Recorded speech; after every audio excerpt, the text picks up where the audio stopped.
Welcome to the New England Endurance Podcast, where we celebrate the region's endurance community. I'm your host, Art Trapotsis, along with my co-host, Eric Schenker. And today we're stepping off the trails and off the road and getting back in the water. That's where I want to be. So, there are few events that embody the spirit of New England, like the Head of the Charles Regatta. It is so much more than a rowing race.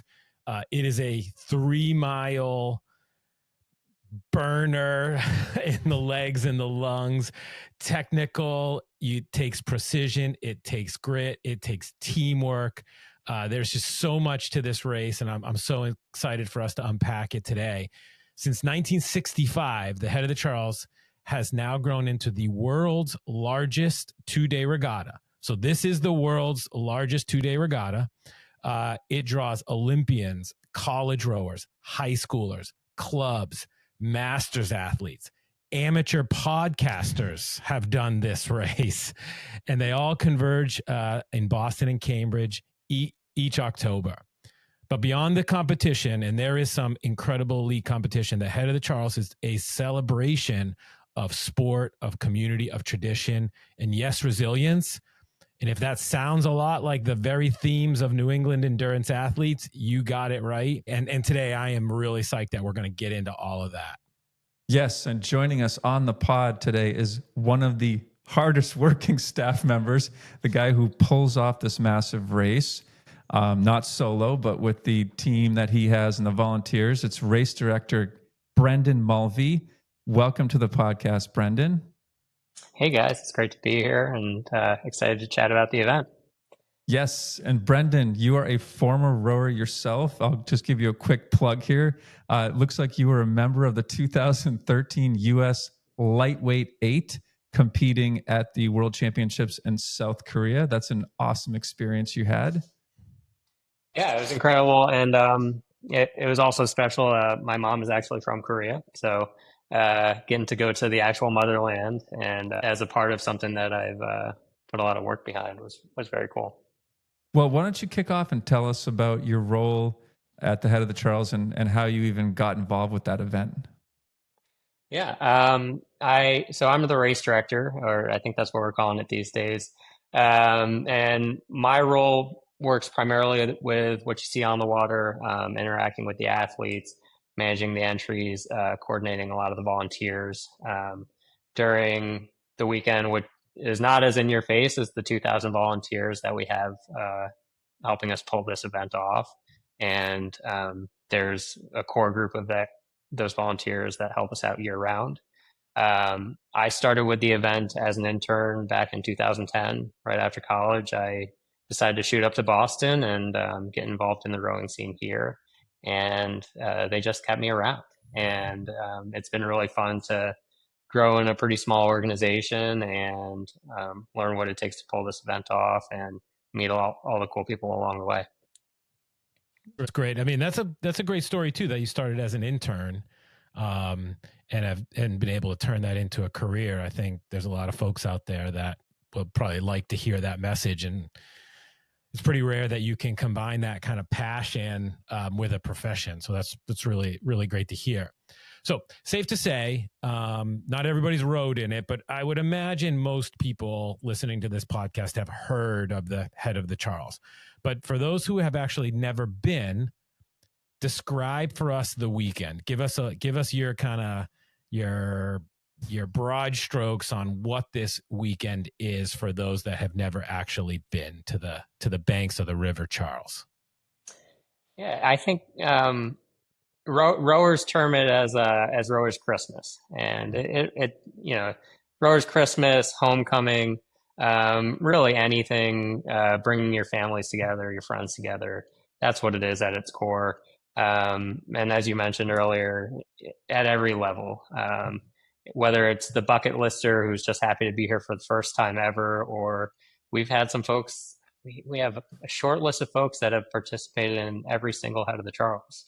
And the Olympians that show up who have more Olympic medals than they do Head of the Charles medals, and seeing all of that come together in one place and really become the focal point of the rowing world once a year is very cool. There are people that have done it every year that the race has existed.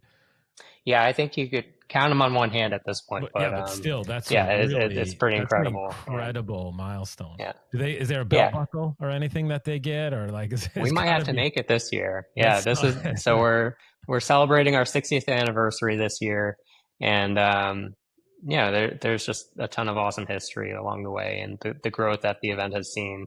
We're hosting nearly 12,000 athletes now, and we finally got some real data behind spectators. We're drawing about 300,000 spectators to the banks of the Charles through the weekend, which is very incredible.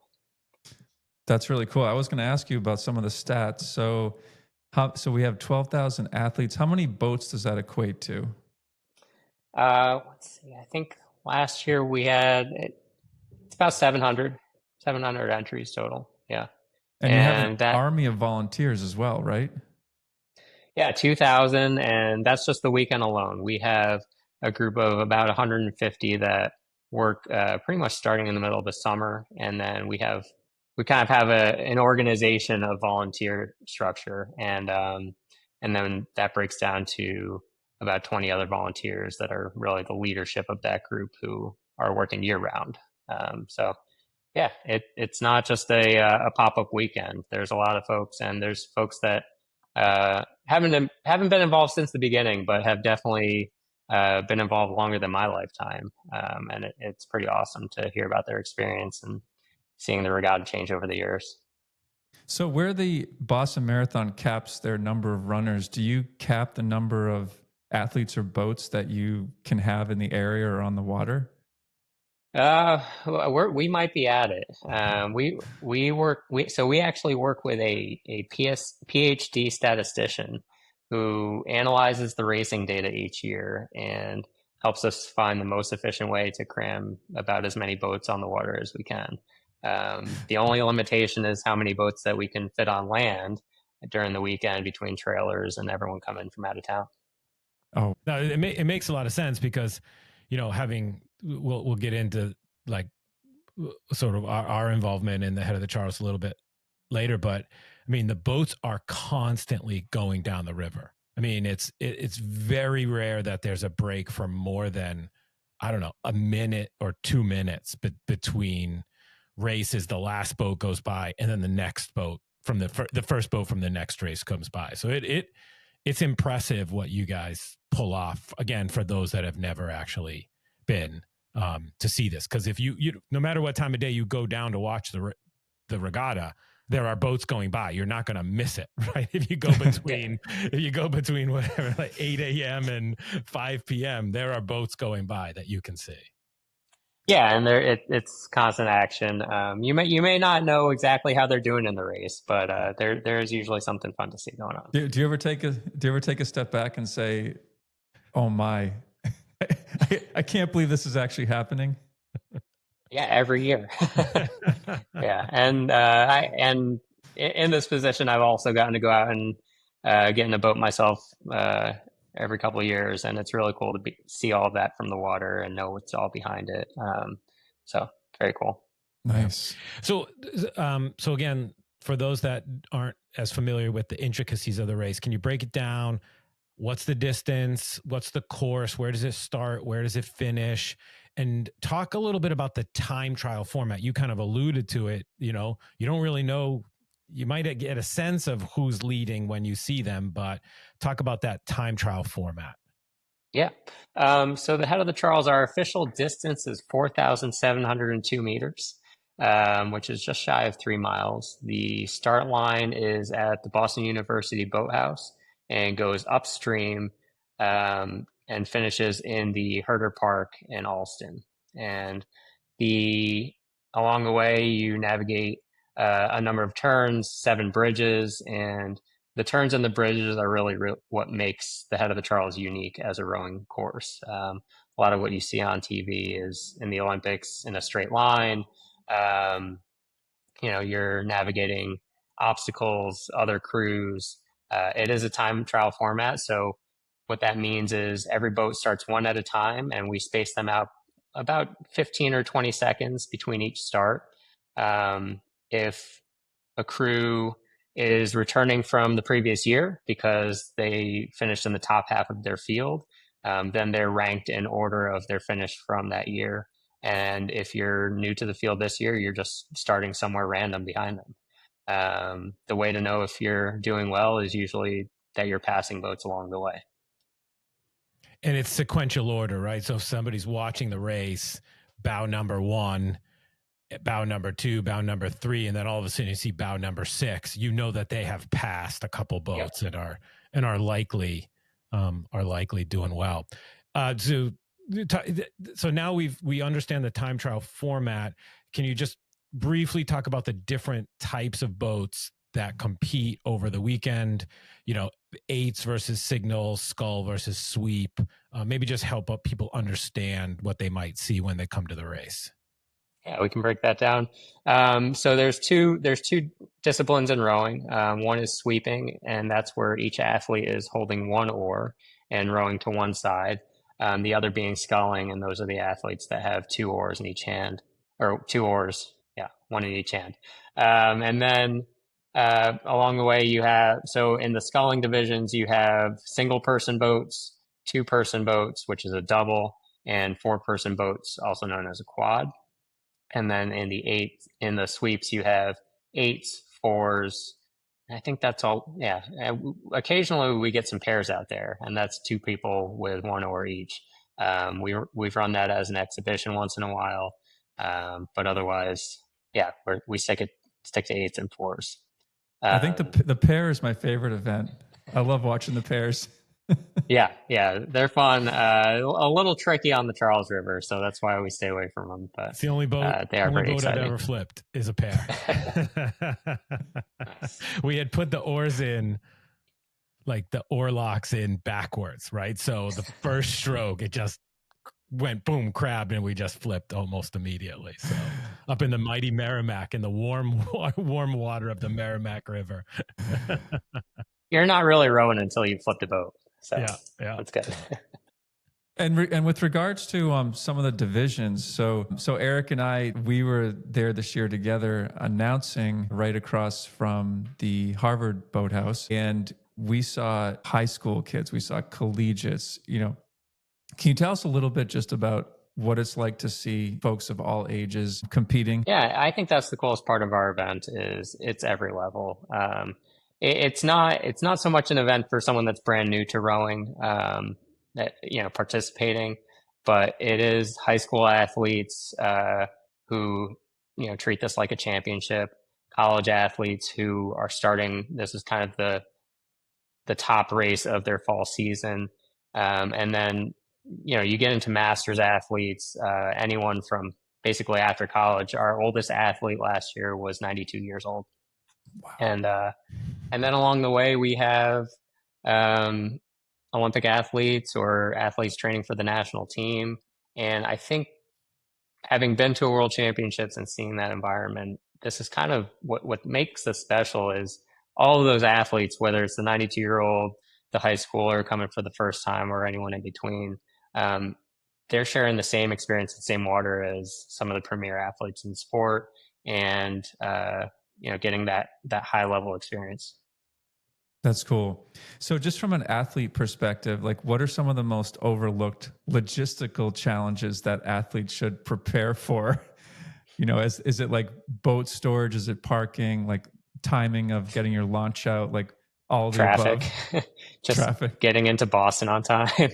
I think that's probably the hardest part. Yeah, I think it's all overwhelming because once you're on site, it's a mass. The busiest day is actually practice day, which is Friday.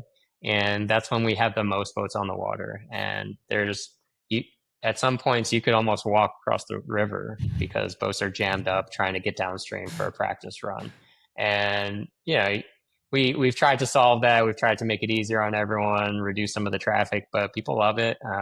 It's one of the few times on the weekend everyone's like jammed all together and they're having a great time sitting out there. But it's also an important part of their weekend and getting to see the course for the first time. So, That's the biggest piece. Awesome. It's just there's so like I think you said it was 300,000 spectators, right? Is that the official number now? And again, for those that haven't been, there are so many spectators that they don't know anybody racing, right? Like they are there to enjoy this event, and there are so many places along the river to enjoy it. And I always kind of appreciate it, people get really dressed up, and I don't mean necessarily fancy dressed up, but this is time for them to look uber preppy, right? Like they're going to pull out as preppy an outfit as they can find, in their closet. It's just, why do you think it resonates with the non-rowers and the general fans so much? It's just, it's the culture of Boston in the fall. The spring season has the marathon, and we've got the fireworks in the summer, and just something about being in New England and making your way to the river to see what's going on. It's amazing the people that I run across who, they ask what I do, and I just say, I manage an event in Boston, and it's a rowing event, and they know it's the head of the Charles. If they've ever been anywhere near it or talked about it, we actually, I was up in Hanover over the weekend for my sister's grad school graduation, and met one of her professors, and had the same conversation. And he said, "Oh, the first date with my wife was to the head of the Charles." And it's just, it's this cool memory that anyone that's been in Boston any of those years, that they can pinpoint that. Yeah. Yeah. Let's talk a little bit about the volunteers. There's no way this race gets pulled off without them. And wouldn't you agree that the announcers, specifically those that announce at Reunion Village, are really the unsung heroes of the entire weekend? Yeah. We've got a special celebration for them this year. No, those guys are telling it like it is. So we couldn't do it without them. So in fairness for our listeners, I have actually been announcing at this area called Reunion Village for 20 years, which is kind of a wild thing. I've announced that every year with one of my rowing partners. He was 7 seat, I was 6 seat. This guy Mitch, and then this year Art joined me for the first time, but it's been a joy. I absolutely love it, Brendan. It's one of the things I look forward to. And again, going back to the spectators, it's the one time a year I always get the text or email, and they say, when are you announcing? Because we're going down. So people that have they don't care about the racing. It's just, it draws people from all over New England, all over the world to come and watch this race. So I'm trying to hype it up and encourage people that come October, they need to get down to the race and watch it. So, well, you guys are going to live podcast this year, right? Oh, I don't know. I mean, let's perhaps we should. I like to say my favorite kind of comment on it when I talk about the announcing is that, we're announcing sometimes 5-6 hours. It's a time trial. You have no idea who's winning. It's really not that action packed. It's a pretty tough announcing job to keep it engaging and interesting. But I love it. I look forward to it every year, and I'm always amazed that you guys welcome me back. So appreciate it, Brendan. Yeah, no, we're happy to have you. And that's just like so many other volunteers that show up through the weekend for years on end. There's folks that still don't even know they've never rowed, and they come out every year and volunteer. And that's what makes it special. And cool. Sorry, before we move on, I would also say that I don't want to draw too many parallels, but I do think that there are some parallels here when we talk about the Boston Marathon and we talk about the head of the Charles. These are the two most iconic events in the world for that sport, right? The head of the Charles is the most iconic race, you could argue, for rowing and Boston Marathon. And we interviewed the race director for the Boston Marathon, and we're interviewing you. And again, it's the volunteers.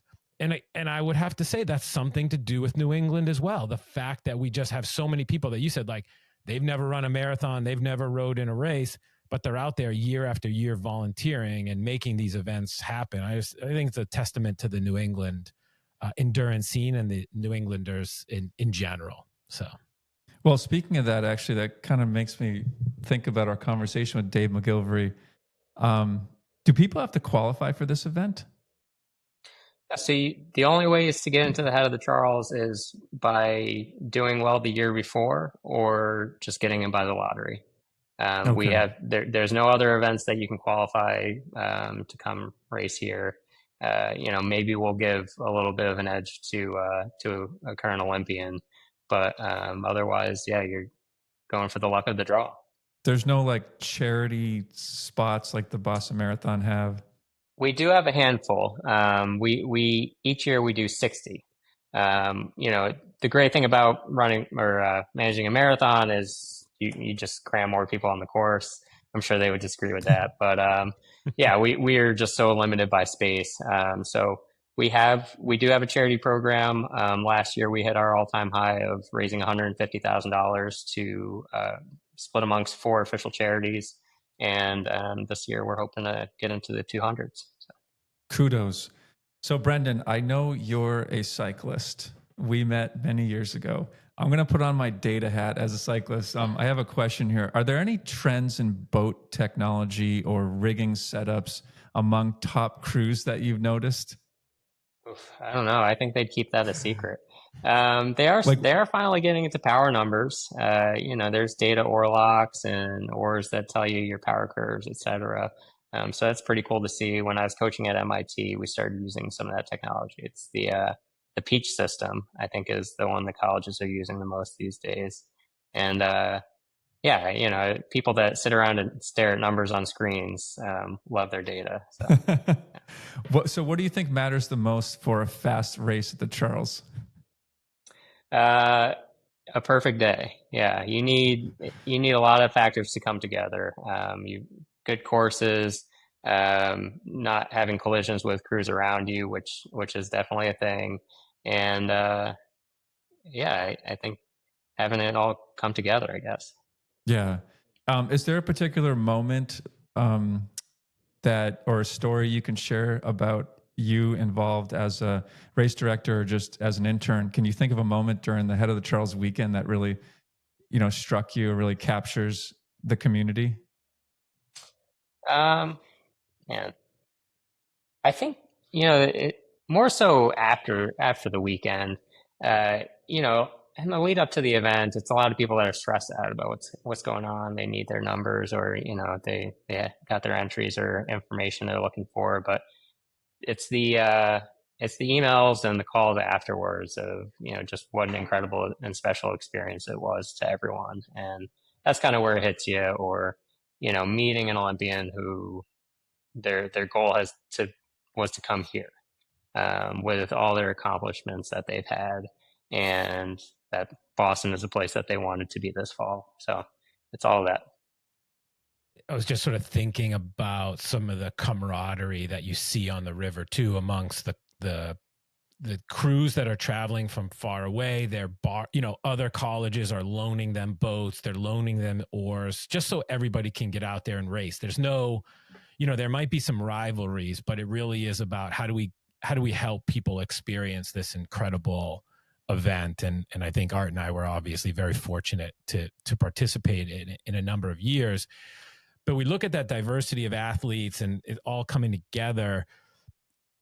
Can you talk a little bit about the race formats that also help make this event so inclusive, not just for the able-bodied athletes, but I think there's some really incredible adaptive races that you guys have that people probably have no idea about. So talk a little bit about that, Brendan.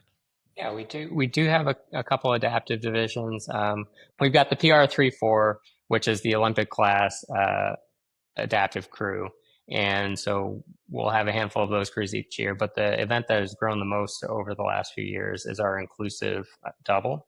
And so that's where we pair an adaptive athlete with an able-bodied rower. And the adaptive athlete can be intellectually disabled or physically disabled. And I think we've seen that grow from 10 entries a couple of years ago to 25, which is not a huge number, but it's also, it's getting people access that want to race and be a part of this experience. So that's been exciting for us, and we're excited to see that continue to grow. Yeah, I'm getting kind of choked up thinking about it, because it really is amazing to see them come by, and we always try to get the fans, at least over by Reunion Village where we are, hyped up to really cheer these athletes that come by.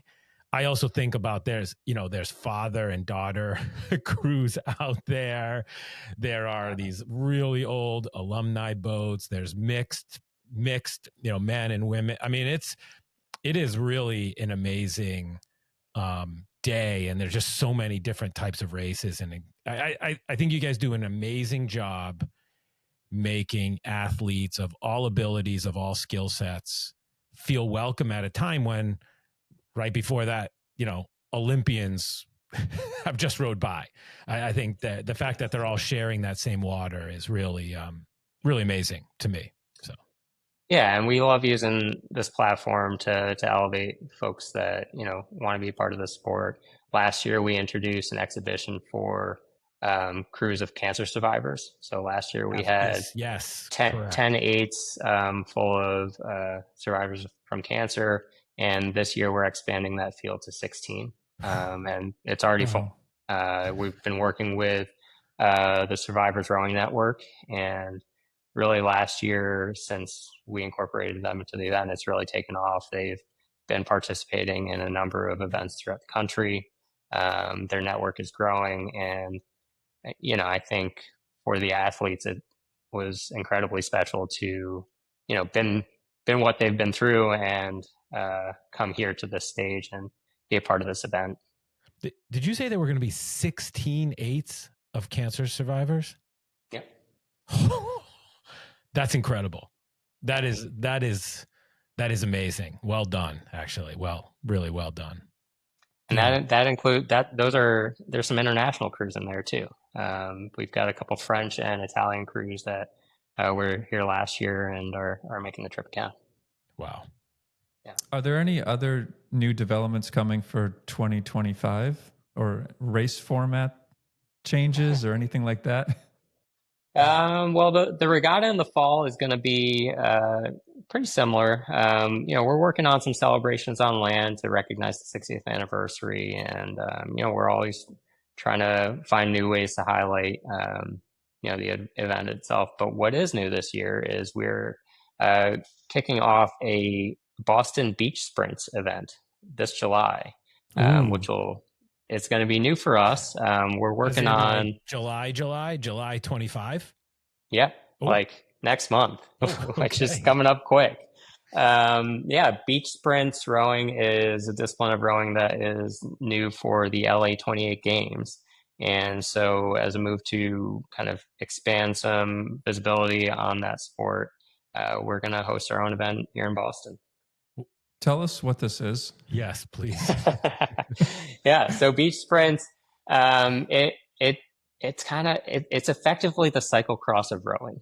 That's the best way I can describe it, and something I know you know. So what it is you start each athlete. It's head-to-head racing, not like this time trial format that we've got. It's head-to-head racing, and it is singles, doubles, or quads. And it starts with one athlete from each crew on the beach at a start line. You sprint 30 to 50 meters down the beach into your boat. You sprint out 250 meters to a turn buoy, make the turn, come back, crash into the beach, jump out of the boat, sprint across the finish line. And that's it. Okay, hang on a second. There's waves. If you're on the right beach, there's waves. There's just random things happening out there. I just came back from a clinic, and I grossly underestimated how challenging it is. Is this like what you see in Australia? Is that what we're talking about? Like where they're wearing the caps? I feel like it's like the lifeguards doing these I don't know. sprints. I think you see folks, the lifeguards in the rowing gigs out there. Those are the people that will be best at it. But no, this is a totally different sport on its own now. Yeah. Where is this happening, Brendan? We're going to hold it at Carson Beach, July 26th and 27th. And we're expecting the U.S. national team to attend. And we've gotten word that there may be a couple other national teams from the Americas looking for something to do that weekend. So Carson Beach is in Southie, Boston. Yep. And so just logistically, when I'm running to my boat and do I have to slip my feet into my shoes and strap them down? You do. Is it okay? Well, they've got different shoes in there. So they're like clogs or Crocs. They're like Crocs. Okay. And there's a technique to getting in the boat smoothly where you're effectively jumping right in and almost seamlessly getting your feet in the shoes. You do have boat handlers on your team, so they're out there like standing with the boat and basically keeping it stable. And then once you're in, they just throw the oars in your hand and then shove you off. The one thing I forgot to mention, so on the way out, there's actually 3 buoys on the course out, and you have to slalom those buoys. So if you miss a turn, if you miss a buoy, there's not even a time penalty anymore. No, the new rules are if you miss a buoy, you're out. Oh. Wait, hang on. Are we talking like sweep rowing or sculling here? This is all sculling. Yep. Okay. It's all sculling.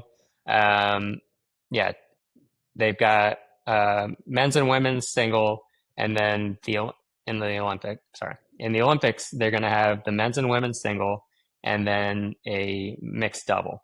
And so those are the Olympic boat classes. At the World Championships, they're also including a mixed quad, and it's a Cox quad. I think I got to get on YouTube after this and check this out. This sounds really interesting.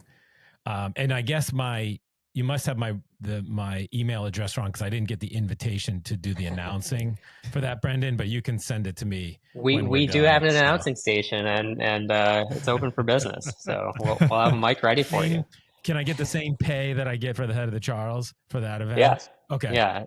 Zero lunch and an okay sandwich. Yeah. $0 and an okay sandwich. There you go. Yeah. All right. We've covered the history, the grit, the innovation, the new race, which I'm totally blown away with. I can't wait. I'm literally jumping on YouTube as soon as we're done. But we're gonna hit you. We want to know a little bit more about you. We're gonna do a little rapid fire. Okay. So it's like 7 or 8 questions, rapid fire. Just shoot from the hip. All right. You ready? Yeah. Okay. Are lightweight rowers smarter, stronger, better looking, or all of the above when compared to heavyweights? All of the above. Correct. Favorite stretch of the river and why? The Elliott turn, because I'm good at it. All right. Coolest non-rowing endurance event you've done or want to do? The SOS triathlon in New York. Oh, okay. Which I've done. What is the SOS triathlon? The SOS triathlon is a alternative format. So it starts with a 30-mile bike ride, and then it turns into a swim run event. So you run 8 miles, swim a 1 mile lake, run 5 miles to the next lake, swim another mile lake, another running segment, another lake, and then you finish by running 1 mile straight up, pretty much straight up. And all along the way, you have to bring your shoes with you. Okay. There's no transition zones. Yeah. Wow. All right. I've heard of this. Yeah. Crunchy or smooth Teddy's peanut butter? Smooth. Correct answer. One tradition you hope never changes at the head of the Charles? Oof. Having bow number 1. Okay. BC or Tufts? BC. Correct answer. And then the final question. Boo. The head of the Charles represents New England endurance because it's the pinnacle fall event in New England, and it's here for everyone. Good job. And you were correct in the more shamelessly selective questions. Well, I'm a former BC coach. I forget about that. I did not forget about that. That was that was a softball I threw you. Good. So yeah, thank you. Well, I'm looking forward to having George Munger from Tufts on the pod at some point. So, I'll come on with George. I'll chat with you guys and George. Listen, I would be remiss. We're winding down the podcast, but I need to ask you some techie questions. You mentioned you had a statistician on staff. Have they noticed any shifts in performance trends among the top rowing boats, such as stroke rates? Yeah, he's not. He doesn't look at that data. He really just looks at times and weather, and that's we are getting to the point where we're going to be able to start looking at some data from the boats, and we've got some things we're working on with a couple companies that hopefully we get that going soon. But yeah. All he sees is times and what the weather was that year. Does each boat have a GPS tracker? They don't, and we have multiple timing stations, so that's how we're capturing split times. But the teams probably have a speed coach, and that does work off GPS, but it keeps it kind of contained within that crew. You know how you can. It's not broadcasting. Okay, it's not broadcasting. Wouldn't that be cool though? If you could do that. It would be, and we're getting close. And there's some stuff. Like I said, there's some stuff we're working on that we're hoping to have a beta test this fall for. I like in the Tour de France, right? Like you get that little, you get the speed. You even see the heart rate. I mean, you get so much real live data from those athletes. Sounds like a lot of that is in that, is already there, and maybe there's just a way, kind of an interesting way to tap into it. That being said, that'd be pretty boring to it's not that, I think I'm more interested in the beach sprint perhaps than the data. Beach sprints is exciting to watch. Yeah, I think it'll be a lot of fun, and we can't wait to have you there. Yeah. So Brendan, before we let you go, you've lived it. You've been all over the world as an athlete, as a coach, as a race director. Tell us why you agree that New England is the greatest endurance region in the U.S., if not the world. Yeah, whatever you want to do, it's not far away. And I think that's what's really cool. And there's a community, a community of people that does all those things or just some of those things really well. And whatever you want to do, it's out there. Agreed. Yeah. Brendan, thank you so much for taking us behind the scenes at the head of the Charles. It's really one of the most amazing weekends of the year in Boston. It's an event that I know means a tremendous amount to me and tremendous amount to Art and to so many others in New England. So thanks for sharing a little bit of insight and behind the curtain on such an amazing race. Yeah, thanks for having me on to chat about it, guys. Yeah. And a huge thanks to our sponsors for supporting the New England Endurance Podcast. Of course, Lark Fine Foods, 100% women-owned specialty food company baking small batch cookies for grown-up palates. And The Everyday Athlete, written by a rower, the go-to book for balancing work, family, and fitness. To learn more about the Head of the Charles, you can visit www.hocr.org. And we'll be sure to tag them, of course, on our Instagram at New England Endurance. Excellent. Thanks again for listening to the New England Endurance Podcast. Until next time, keep pushing your limits, drop some hammers, whether it's on the road or on the water, and get out there and enjoy the beautiful terrain of New England. Thank you.